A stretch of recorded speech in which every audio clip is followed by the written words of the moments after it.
So, team, I welcome you to the session on test process improvements on Agile context. See, I wanted to tell you why I have chosen this topic. Today, there are many problems on Agile context. For example, the user stories are not defined at the fundamental level. I mean, the user stories are large size or medium size. So because of this, what is happening is the development is taking good amount of time, and actually the stories are coming to testing in the final stage of the sprint. For example, if you take a 10-day sprint, in the initial 4 to 6 days, the test team is busy in terms of preparing their test plans and all. The real execution work is actually coming to their plate in the last 3 days or 4 days of the sprint. And this is because the user stories are big in size or medium in size. And because of this, the development team is taking more amount of time, and because of which the pressure on testing is coming towards the end. And because of this, what is happening is that teams are actually thinking in terms of sprint, this sprint, last sprint, and next sprint. But the overall comprehensive quality of our solutioning is not happening. Also, because we are working in sprints, the consumers of our services, it can be product, it can be business, it can be customer, they are also of the opinion that, when can I get the feature? When can I get the feature? Okay, you started last sprint. So they're unknowingly driving us to provide more features in less span of time. But fact is, the quality of what we are delivering is getting impacted. This is what I have been noticing on the ground with my know-how. So I want to take an attempt through this session saying, guys, we need to step up and vouch for our problems. Let us see how we can think and how we can take a holistic view on quality assurance and how we can assure quality in our deliverables. Believe me, friends, many teams are stuck in terms of viewing the progress last sprint, this sprint, or at most next sprint. That's all they are actually cycled to see their progress. And in this particular speed of delivering features, the comprehensive look is actually missing. So in this session, we're going to talk about what are the various testing methods that are suggested to us before, and why we are not able to implement it in Agile. First of all, are we thinking in those timelines or not? And the next thing is, what is the solution to this? So let us think through these lines in this session. Okay. So in this session, friends, I'm going to take a comprehensive look. See, what are the various testing methods that are available to us? Some of the methods are white box testing, black box testing, integration testing, scenario testing, bug bash testing, systemic testing, UI testing, network testing, regression testing, compatibility testing, and acceptance testing. And there are many other testing techniques available. Okay, now throughout this session, we will be taking the concept of each method and see whether we are actually applying it on Agile or not. Okay, and by not applying the concept of these methods, what is that we are missing? Let us reflect on the ground. Let us talk about practical examples. By the way, friends, I'm going to cover these testing techniques at the very high level, because my focus is what is the concept of this method and whether we are implementing it on Agile context or not is what we will see to start with. Then towards the end, we will provide a solution of implementing these methods on Agile context. Okay, one by one, let's say. First one is white box testing. See, friends, white box testing is all about looking at your code and doing certain checks. Okay, there are two kinds of thing you do. One is static testing, another is structural testing. Believe me, my friends, white box testing is a beautiful thing. You open up the code, okay, and then as part of static checking, it's called first step technique is called desk checking. Desk checking is the author looks at the code. See, at the end of the day, friends, Python, Java, or whatever language you think about, it is all about a structured English language, right? If you get into a code, it is a structured English language. And even the variable definitions also, people define the names of the variables with the way they relate to the business purpose. So if you know a little bit of programming and if you open the code and see, you can actually see how the flow is happening. So desk checking is all about how the code is structured. Where is the local variable defined? Where are the global variables defined? Whether the function that I have created, is it fulfilling one purpose or not? Am I following the set standards or not? Am I getting, did I write the code in a way that meets the requirement or not? So desk checking is all about opening the code and looking at it and see whether I am actually making the requirements translated to code or not. This is usually done by the author of the code, that means the developer. The second one is code walkthrough. So a little bit of formalism we provide. So a couple of people, they look the code. So that, different perspective. The reviewer looks the code from his perspective. The author explains the code from his perspective. So there's a code walkthrough happens so that, on a static code, multiple perspectives happens and there's a human check whether the requirements are properly translated or not, and whether any memory leaks and all, did we take care of it or not? Are we catching the errors properly or not? Or whatever connections that we have opened towards database, are we closing it properly or not? So that kind of checking as part of the code walkthrough done. And then the third one is code inspection. This is basically a formal code inspection where you have the moderator who basically facilitates this, and there's an author, there's a scribe.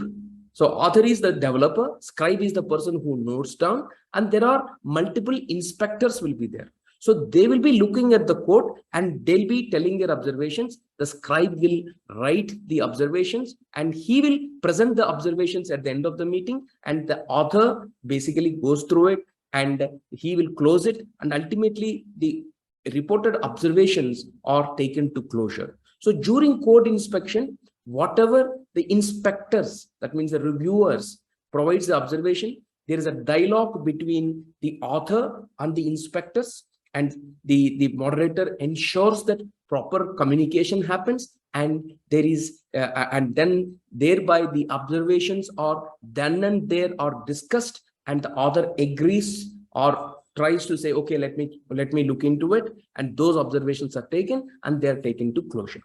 Now, friends, I'm telling you, I want to ask, in the hurry to deliver features in sprint, how many of us are doing? Please think about it. How many of us are doing?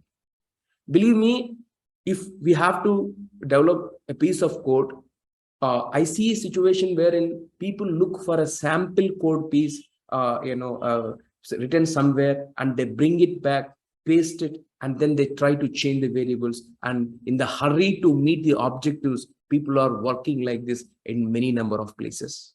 So are we not doing injustice to this? Think about it. In the name of Agile, did anybody say, don't review your code? Or let me ask you a question. Do you think that review process is happening properly? Do you think that there's a proper dialogue happening between author and reviewer? Think about it. If not, how can we expect quality out of what we are delivering, right? So in the name of, working in sprints, in the name of working in agile context, right? No, nobody said to compromise on these things. So if you don't walk through your code, if you don't have reviews, if you don't get your analysis and design reviewed, if you don't get your code reviewed, then the observations will get uncovered later in the cycle, and that will be very costly to fix, right? And who said not to repeat these things, and why are we not implementing it? Think about it, my friends. The other part of white box testing is structural testing. Here, what we do is, we do unit testing. For example, unit testing means there's a block of the code. We will enable a debugger on top of that. And then we'll try to execute with a sample values, step by step by step. So basically, wherever we require, we apply breaks, code breaks on top of that. And see, the moment a break is applied, so the cursor, the compiler comes there and it stops there. Now you can see basically at this particular code statement, what is the variable value? Is it expected or not? So what happens is you have introduced a functionality, probably a 10 lines or 6 lines. And that particular 6 lines is to meet the set requirement. So step by step you do. And this is where you are actually doing coding unit testing, and you ensure that, through debugger, you are able to pass through all the statements and ensure, okay, the code is in providing the intended values. The other aspect is code coverage. That means out of my provided code, whether all statements are executed or not. For example, if you write, while statements, go to statements, these statements, certain times, they'll move the cursor from one piece of the code to a later part of the code, and because of which some code statements may not get executed. So whether all the code statements are covered as part of my tests or not, you can see. Similarly, path coverage. See how many paths I'm having within my code. So for example, you will have 10 different paths. For example, if you take an algorithm, there will be different paths: happy path, alternate paths, and error paths. So many paths will be there, whether all paths are covered or not. Similarly, there are certain conditions you will be testing, whether all conditions are covered or not. Similarly, you write functions, whether all functions are covering or not, right? So this is how you basically do a code coverage, and you use static analyzer tools also to run the tools on the static code to see whether all these things are providing it or not. And third thing is code complexity. When I say code complexity, it is an advanced topic. I have actually covered a detailed session on white box testing. You can look at my YouTube channel on white box testing. So you can have a 1 hour session I have covered in detail. But just want to let you know the code complexity. It basically measures the complexity of the program. It measures the number of independent paths in the source code. It is calculated using control flow. So you can refer my video in terms of what are the various ways of calculating cyclomatic complexity, and basically code complexity also can be obtained as part of white box testing. So friends, my first question is, if we do not do these checks at the initial level, we are actually not contributing to quality code. We are not contributing to quality. And if you deliver something, some product without quality, then believe me, my friends, the team image, the organization image, individual image is at stake. Today, everybody expects quality. And my question to you is, think about it. Are we on the ground observing these statements from the developers? Think about it. If not, as the community of Scrum Master community or Agile community, we can always say, guys, what is that we are doing to improve the quality as part of white box testing? Okay, now I'm moving on to the second part, that is black box testing. See, black box testing, it involves, basically, it doesn't look at the code. You provide input, you get the output, right? So you basically, it is done from customer's viewpoint, right? So basically, what kind of inputs and how the executed outputs, So based on this particular thing, when inputs are there, outputs are there. So based on the outputs, you will try to see whether the the piece, the program is functioning properly or not. Right? It involves looking at the specifications, and it doesn't require in the examining of the code. Right? It's white box testing where we look at the code. As part of black box testing, you provide input and you get output, and based on the outputs, right, you basically analyze the requirements. For example, are any requirements are properly implemented or not? Were there any requirements which were incomplete, or were there any inconsistent requirements are there? Okay, are we taking care of stated requirements as well as implied requirements? For example, if you are asked to generate a report, right, please come up with a footer and header and page number. Those things are implied requirements. Nobody will tell you. You have to incorporate it. So whether stated requirements and implied requirements are taken care or not, and also whether valid inputs or invalid inputs. For valid inputs, you should get expected output. For invalid inputs, you should get errors. Are we getting it or not? So at the end of the day, the black box testing encompasses the end user perspectives. Okay, friends. And as part of black box testing, we will test the requirements or user stories. We do a positive testing, and we do negative testing. That means we intentionally give invalid inputs to see whether negative results are coming or not. And then boundary value testing, that means exactly value. But there are certain cases like, greater than or equal to 0. So we try to put 0 there. Or if you say A is greater than 0, then that means from 1 onwards, then you should get positive parts. But if it is 0, how the function behaves? So such kind of boundary conditions, you will test it. Similarly, decision tables. That means, there are, as part of business logic, there are multiple decision paths will be there, whether all those paths are taken care of or not. Similarly, documentation testing, domain testing. Friends, please think about it. On the field, are we listening these words while grooming user stories, while arriving at acceptance test criteria, while arriving at the test suite? Please think, do you think that our people are focused in analyzing comprehensively through these lenses?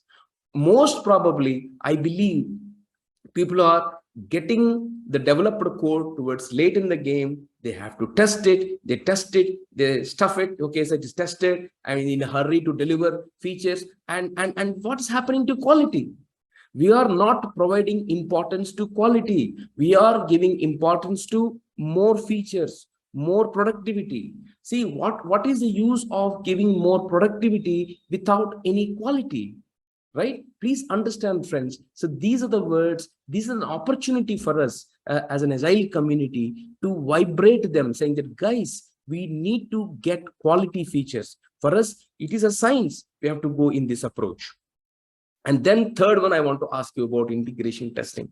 See, friends, integration testing is all about testing the interfaces, right? There can be external interfaces, which we will be exposing to the outside world, outside business world. There are internal interfaces, which is only consumed within the project context, right? As part of integration testing, there's a bottom-up testing, top-down testing, bidirectional testing. Okay, if you see top-down integration testing, that means module 1, module 2, module 3, module 4 is there. So first thing is 1 and 2, module 1 and module 2, are they interfacing properly or not? Whether their API contracts are talking properly or not? Whether the module 1's output is consumed by module 2 properly or not? Similarly, whatever module 2 is providing output, and whether module 1 is taking this or not. Similarly, first we'll check 1 and 2. Then we'll check 1 and 3. Then we'll check module 1 and 4. Once this loop is done, then we'll check 1, 2, and 5. Similarly here, 1, 3, and 6, 1, 3, and 7, and 1, 4, and 8. So these kind of checks we do. So ultimately, at the finally we check, boss, I have checked it systematically, and 1, 2, 5, and 1, 3, 6, 1, 3, 7, 1, 4, 8, all the modules have checked. That is basically from top to down. So this is suggested when clear requirements and designs are available. See, friends, I want to ask you. You think about it. Do you think our team members, the QA members, are having separate test suites for integration. There is a functional test specifications they create.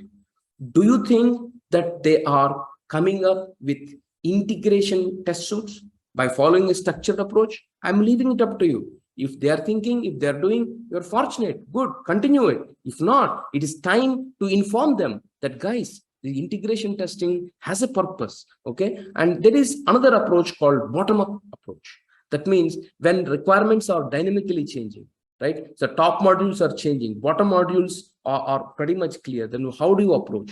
First, module 1 to module 5 integration you do. Then module 2 to module 6 integration you do. Then module 3 to module 6 integration you do. Then module 4 to module 7 integration you do. Once this is done, then you try to say 158, 268, 368, 478. So bottom-up integration is what you do. See, at the end of the day, it is about perspective. Now, my question is, on the ground, do you think that, integration test cases are written with this perspective? Okay. The third one is bidirectional. For example, if module 6, module 7, and module 8 are not there, okay, in that case, if we have to test this particular whole integration, we come up with the concept of drivers and stubs. Driver is something, for example, here, first we'll try to check module 1 alone, module 2, module 3, module 4 alone, module 5 alone. And then to test the integration of module 1 to module 6 to module 2, but here module 6 is not there. Assume that module 6 is not fully completed. Then what we do is driver. That means module 1 keeps on pushing the required parameters, and then we stub module 6. That means we expect or we stub it in such a way that the stub that you create, it takes the input from module 1, and then it provides the expected response to module 2. Thereby, even though module 6 is not there, we try to simulate the behavior of module 6 through stubbing, and then we try to test the integration of module 1 through the stub and then 2. That means even though 6 is not there, module 6 is not completed, we stub it and we mimic the expected response and see module 2 is receiving that response through module 6. And then we see how the module 2 is processing that input and how it is providing it back the value, we check it. Now, similarly, module 7 is not there, so we stub it. Okay, module 1 will push the expected output. So our stub will behave as if module 7 is completed and provides expected response. So module 3 will test it. So likewise, 1 stub 3, 1 stub 4, similarly 1 stub 5. And once 6, 7, and 8 modules are available, they're back. Then we'll first test 6, 7, 8, because first we need to test them as as individual components, and then we will see whether the whole integration is working fine or not. So this is called sandwich integration as well, because module 6, module 7, module 8 are sandwiched, and also it's a bidirectional. And then third one is system integration. As part of system integration, you basically test the entire piece. It's a final integration, it's a system integration. So system integration is a mandatory piece of any methodology you take. So far, as part of bottom-up or top-down or bidirectional, you have tested pieces and different flows, right? But here, as part of system integration, you take the complete system as one unit and you try to test it in all possible ways, that whether the interactions among those components are working fine or not as expected. Okay, this is what system integration. So now time to think, friends. Do you think on the ground our team members are writing test cases as part of integration testing in this thought process? Next question. Do you think that functional test cases and integration test cases are different? Think about it. You only will get an answer. If not, then there's a problem. We are not going in a proper direction. What is the use of building a product without proper quality? So we are getting compromise on quality. We are only depending upon, okay, that person, QA's capability. As an individual, we are believing in him. But that individual, if he does not carry out his testing properly, then what is the use, right? So think about it, friends. And the next testing is usage scenario testing. For example, if you are interacting with ATM as an actor, right? Then if you wanted to withdraw cash and if you insert the card in the ATM machine, the machine will respond, please insert your user password or PIN. Now you fill in the PIN, then it asks, it validates and says, okay, you have two accounts, which account you wanted to operate upon.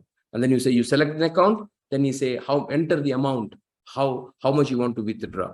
Then you enter the amount, then he checks the system checks availability of funds, and then updates the account balance, prepares the receipt, and dispenses the cash. And then once you retrieve the cash, then it prints the receipt. So basically, it's a usage scenario. What kind of various user scenarios a user, an actor, a role can interact with the system and how it is coming back. This we need to visualize, right? I have seen in some of the context wherein we do not give much preference to these kind of thinking as part of formulating acceptance test criteria. That is not correct. We have to approach it.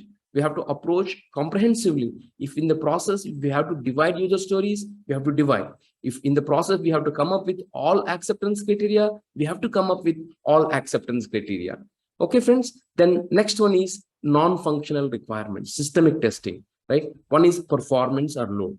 Basically, how much time the system is taking to perform the required functions in comparison to earlier version of products or our competitive products. Similarly, the stress testing. For example, if you load a system so much, how the system is working and behaving in that stressed situation.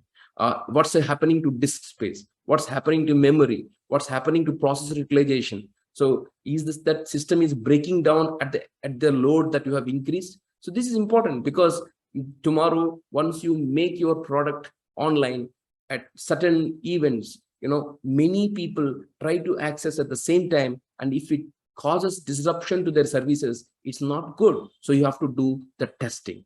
Third one is localization testing. For example, under what languages our software should be visible to the different people. For example, you may come up with different languages, like there can be international languages or local languages, but that localization should be tested. Similarly, reliability.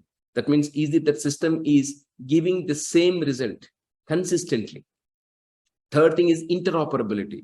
That means tomorrow once you release your product, right, then it has to operate with other other products in a congruent way. For example, today, if you have released a mobile phone, now there's a charger is required, and type C charger, is it compatible with this or not?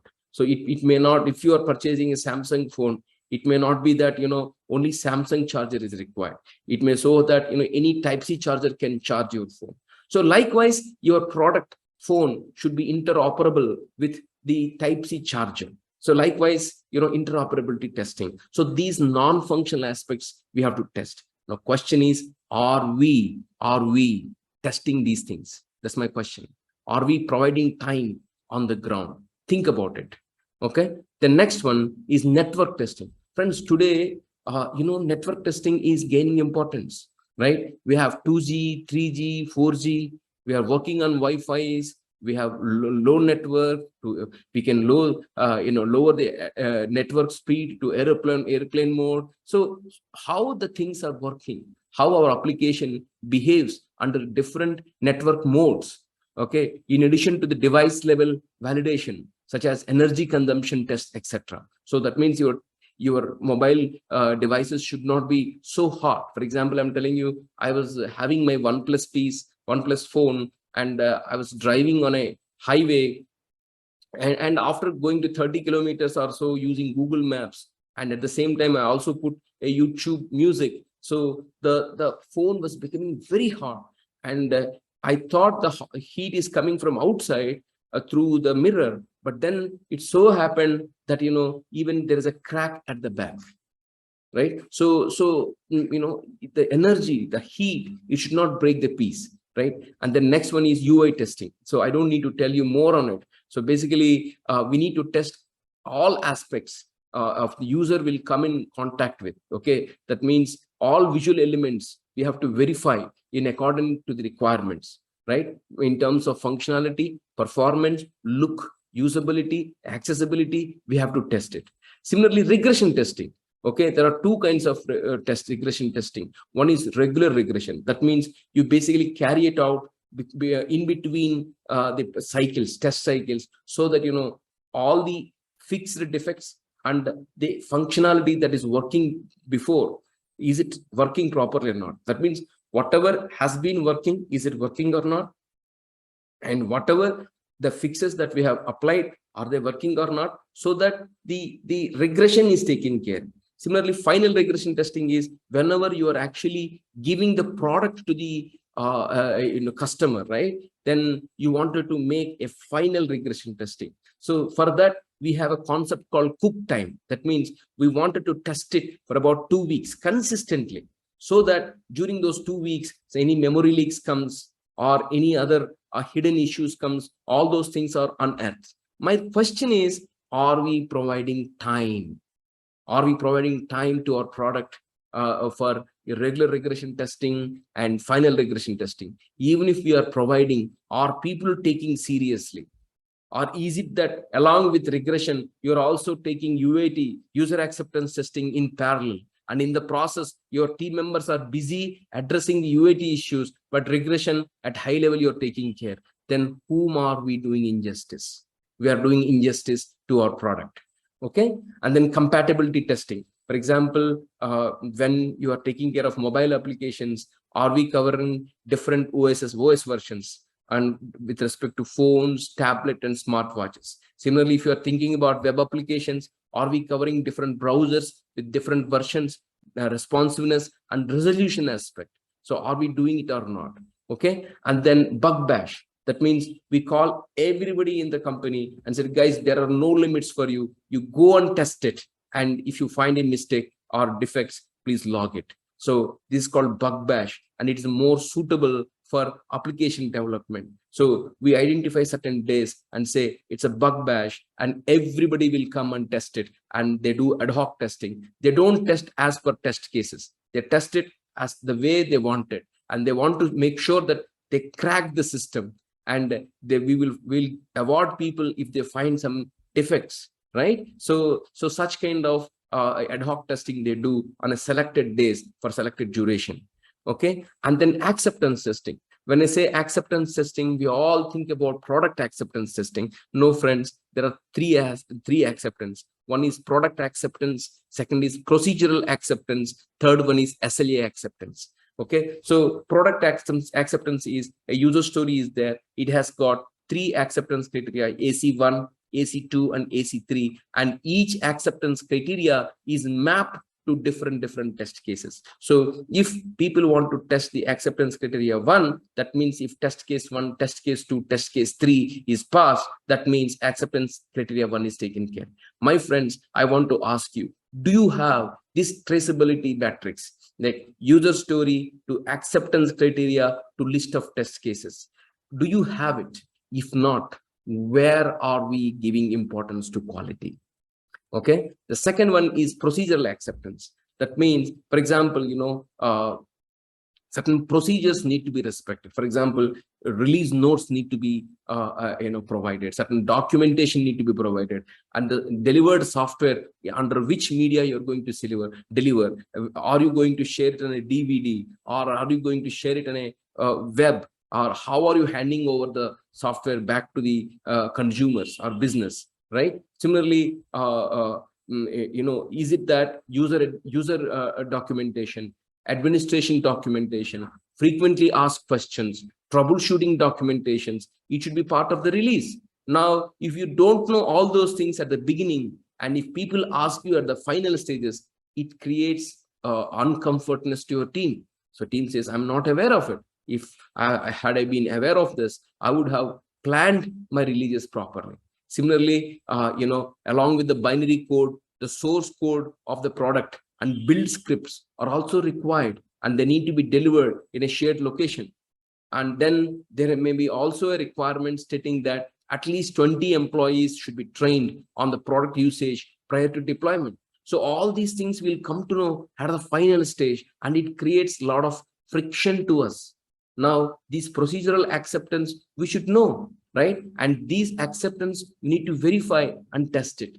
And similarly, the third one is under acceptance is service level agreements. So it may so happen that contractually we may sign certain service level agreements. So that may be saying that some of them can be all major defects that come during first 3 months of deployment need to be fixed free of cost, or downtime of the implemented system should be less than 0.1%, or all the major defects are to be fixed within 48 hours of reporting.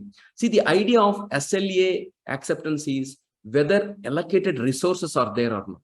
See, if you ask me the downtime and all, you can't validate now.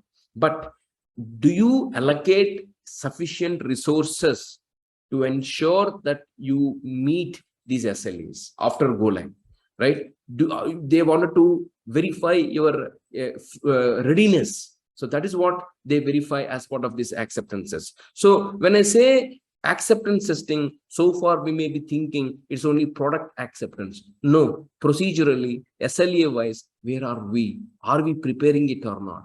Right? So similarly, friends, this is what's various tests. So if you ask me, various tests whatever I have discussed here: white box testing, black box testing, integration testing, scenario testing, bug bash, systemic testing, UI testing, network testing, regression testing, compatibility testing, and acceptability testing.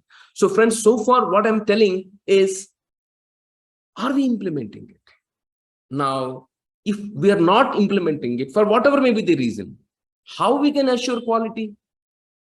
And if quality is not there, what is the use of giving more number of features and stating we are an agile? So friends, now the solution to those questions is, I'm actually coming up with a solution here. Okay, what is the solution? The solution to test process improvement in agile context. The first thing is the TMMi model. That means test maturity model is basically helping QA assurance on agile context. See, the moment I talk about test maturity model, there may be certain agile coaches and experts who will say, they will raise their eyebrows and say, guys, on agile, there are no metrics. On agile, you can't run the way you wanted to go in a waterfall model. Okay, I agree. But so far I've been talking about the problems. Where is the solution? See, we should not talk about metrics you're telling. We should believe people you're telling. I agree. But the point is, where is the solution?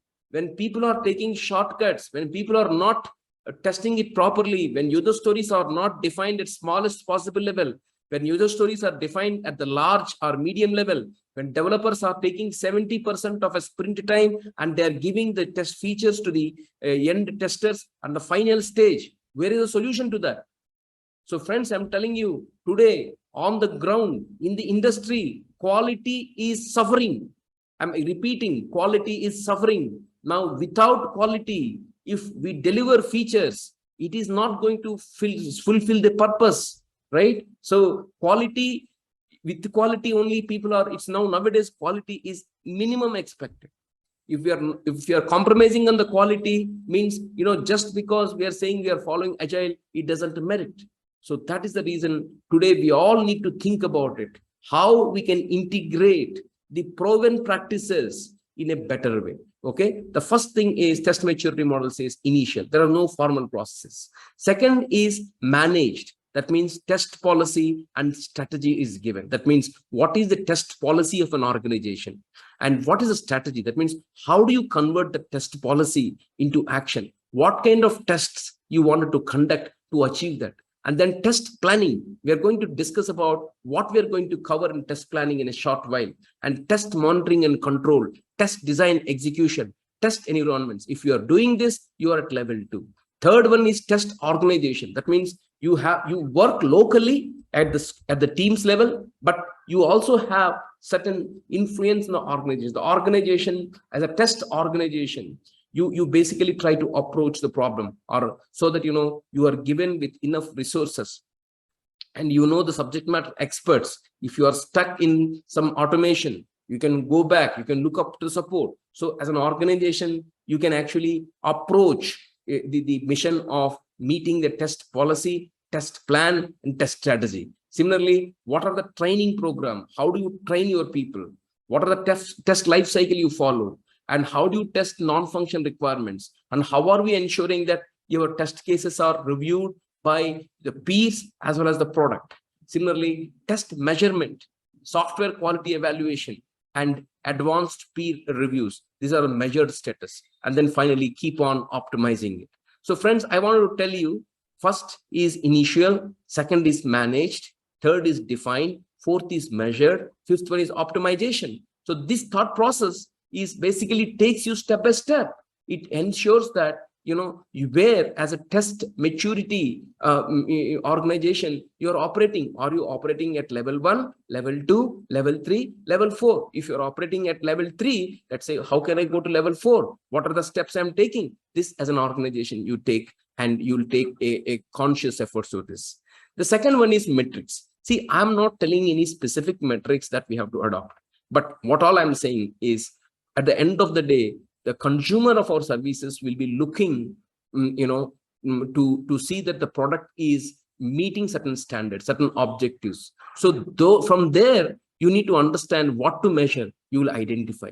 Then what to measure, you will transform to metrics. And then you will design the metrics, and how do you plan to implement the metrics? And then you collect the data. And at the end of the day, you analyze the data and adopt the change. So basically, your metrics depends upon your context, your stakeholder expectations only. But for the sake of certain sample metric like test coverage, okay, bug slip to UAT or customer satisfaction on quality of the product, number of defects logged per 40 hours of testing, test phase effectiveness, that means defects found in each phase of testing, age of the defects logged, and how many defects we are able to log per 1 kilo lines of code, how the closed defects distribution is spreading, and how many test cases are written or how many test cases are executed per 40 hours of testing effort. So these are certain sample metrics. But however, these metrics, they actually derive from your stakeholder expectation. Okay. And then, so far what I said is, first thing is, understanding that test maturity is at 5 different levels. Second one is understand your stakeholder expectations. And then third is, friends, today, you need to understand it is not sufficient if you are operating from sprint to sprint. At least 80% of agile teams today, they are in a shape wherein they only have visibility for next sprint or 2 sprints more. That is not going to work, my friends. I'm telling you. At the end of the day, you basically need to look at your total project plan, product plan, right? Okay, you have, feature 1 or theme 1, theme 2, theme 3 on the here in the black boxes. And then most mandatory features you keep on the top, more optional features you keep at the bottom, and you position your user stories and you cut. For example, the red cut is your minimum viable product, that is release 1. So you need to have an objective for release 1. Guys, for my release 1, under this theme, under this head, I want to complete this functionality. Under head 2, I want to cover this functionality. Under head 3, this functionality. So under head 4, this functionality. So whatever is covered by red strip here, this is qualifying for my release 1. And then whatever is covered by green one here is release 2. What is covered by my blue line here is release 3. So you need to have a proper release objectives coming from your product planning. And then you need to prepare a plan, right? At the time of release planning, we need to prepare our test plan for entire release, right? Because you have release objectives mentioned. So what needs to be tested? What is within the scope of testing? Okay. And what we'll test, what we will not be testing, and how the testing is going to be performed. That means you're going to split it into, sub activities, and you come up with a plan on how to carry out those tasks. And then what resources, when I say resources, there can be people, there can be hardware, there can be computer, there can be tools, there can be external dependencies. All those things need to be identified at the beginning only.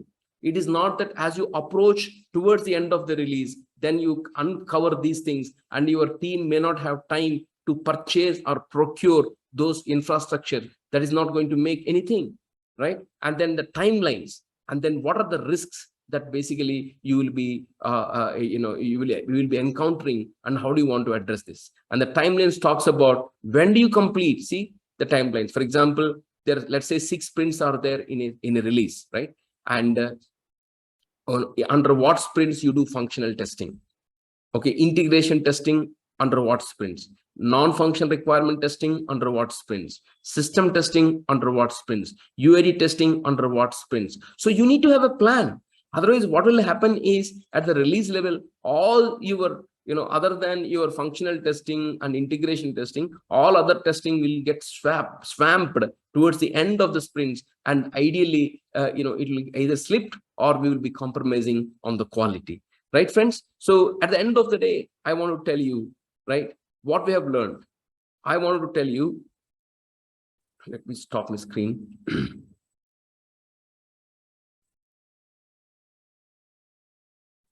Yeah, stop sharing. Yeah.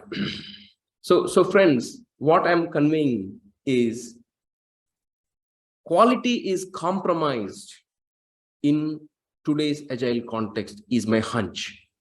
The reason is we are not understanding the requirements for quality assurance. We are only going that if we are given user stories, functional user stories for upcoming 2 sprints, 3 sprints, that is sufficient. No, that is not going to help the cause.